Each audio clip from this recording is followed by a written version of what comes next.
estamos aqui mais uma vez para prosear um pouquinho com você sobre a mitologia africana, mitologia do povo Iorubá. O que eu entendo por mitologia? Bom, mitologia não é uma mentira, como muitos pensam. É uma maneira de ver a realidade. É um jeito de compreender a realidade. E hoje nós vamos falar um pouco sobre a criação de alguns orixás e algumas realidades que foram criadas. Conta-nos o Itã. Um Itã é uma história sagrada, uma narrativa de origem. Então conta-nos um Itã que certo dia Olorum, o Deus Supremo, a divindade suprema, com seu hálito divino, com seu sopro divino, soprou sobre a criação, e o saco, que tinha todos os elementos da criação, que fora dado para Odudua, ele se abriu, e aí forças misteriosas e tremendas começaram a atuar na natureza. Quem não tem medo, né, da força dos raios, da tempestade, de um mar enfurecido? Então, as forças da natureza ficaram descontroladas. E é claro que as pedras se partiam e fendas iam formando, fendas profundas no oceano e nos mares. E aí, no fundo dos mares, um orixá, uma divindade apareceu, que é Olokun. Olokun, a divindade dos mares profundos, diferente de Olorum, né? E Olokun deu à luz a uma criatura maravilhosa que nasce nas ondas prateadas do mar. Lembra até um pouco o mito do nascimento de Vênus da mitologia grega. E essa criatura é Iemanjá, a senhora dos mares, das águas salgadas, mãe dos peixes, padroeira dos pescadores, aquela que entende das águas do mar. E Iemanjá vai se casar com Aganju. Aganju é um orixá que tem uma qualidade de Xangô. Portanto, aqui está tendo um casamento, na verdade, entre a água e a terra, entre o mar e a terra.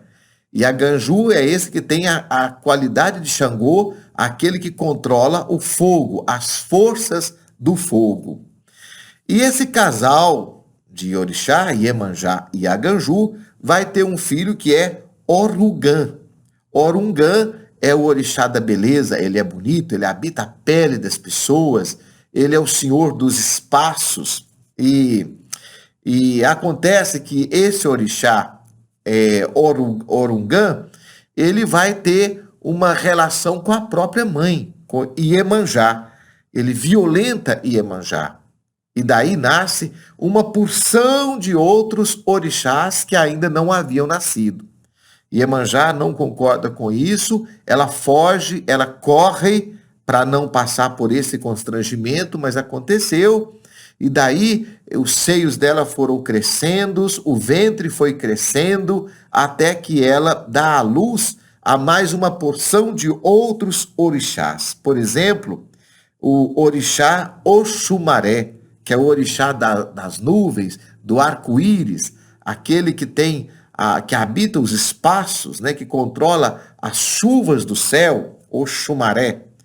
Dá à luz também a Oku. Oku é aquele orixá que, quando o fogo dominava toda a terra, vindo das profundezas da terra, que o fogo é domínio de Aganju, então, quando Oxumaré ajudou a apagar esse fogo, mandando a água das nuvens para a terra, Oku vai juntar essas cinzas, e dessas cinzas vai surgir uma terra fértil para produzir agricultura, para produzir alimentos para muita gente.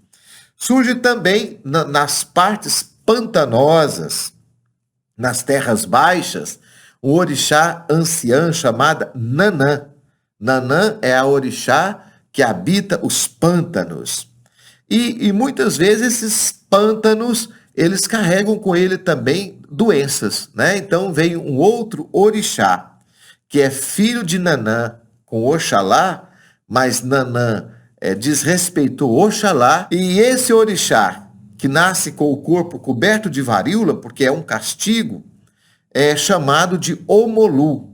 Em Cuba é chamado de Obaluayê. E ele foi abandonado pela mãe por causa dessa situação e foi criado por Iemanjá. Então, o Omolu é o orixá que protege contra a varíola, contra as pestes, contra as doenças. Ele nunca tem o corpo descoberto, porque ele tem vergonha do próprio corpo, ele sofre com o próprio corpo, mas entende também todos os dramas humanos. E, por fim, o homem foi criado por uma ordem de Olorum. Oxalá criou o ser humano. E o ser humano foi criado, e quando o ser humano foi criado, colocado nessa natureza cosmética, essa natureza cósmica, bonita, ele começa a aprontar. Ele começa a sujar o mar, a sujar o oceano, a desrespeitar o território de Iemanjá. E Iemanjá fica muito chateada com o comportamento humano e reclama a Olorum que aquela situação seja resolvida, que haja uma solução para aquele problema. E Olorum, então, vai resolver aquela situação concedendo um privilégio para Iemanjá de devolver para a praia tudo aquilo que o mar não quer, tudo aquilo que emporcalha, que enfeia o mar de Iemanjá. Então é por isso que, de acordo com esse Itã, essa história sagrada, essa narrativa sagrada, até hoje o mar devolve para a praia tudo aquilo que ele não quer, garrafa PET, arame farpado, caco de vidro, tudo aquilo que polui, que estraga o oceano. Fica aí para você refletir mais essa história bonita, esse Itã contado a partir da cultura iorubá, esse povo que veio para o Brasil no tempo da escravidão, da região da Nigéria. Claro, eu sempre peço perdão àqueles que herdou essa cultura, que preserva essa cultura, porque eu não estou falando de uma realidade minha, de uma fé minha. Então, vocês podem criticar, não tem problema, deixar os comentários. O objetivo desse vídeo aqui é apenas fazer uma discussão com os alunos sobre o cenário da cultura brasileira e como que nós herdamos, nós bebemos de muitas águas para poder formar o nosso pensamento e o nosso universo cultural. Um grande abraço para você, e se você gostou desse vídeo, deixa aqui o seu comentário, deixa o seu like, mande para um amigo. Muito obrigado, um grande abraço.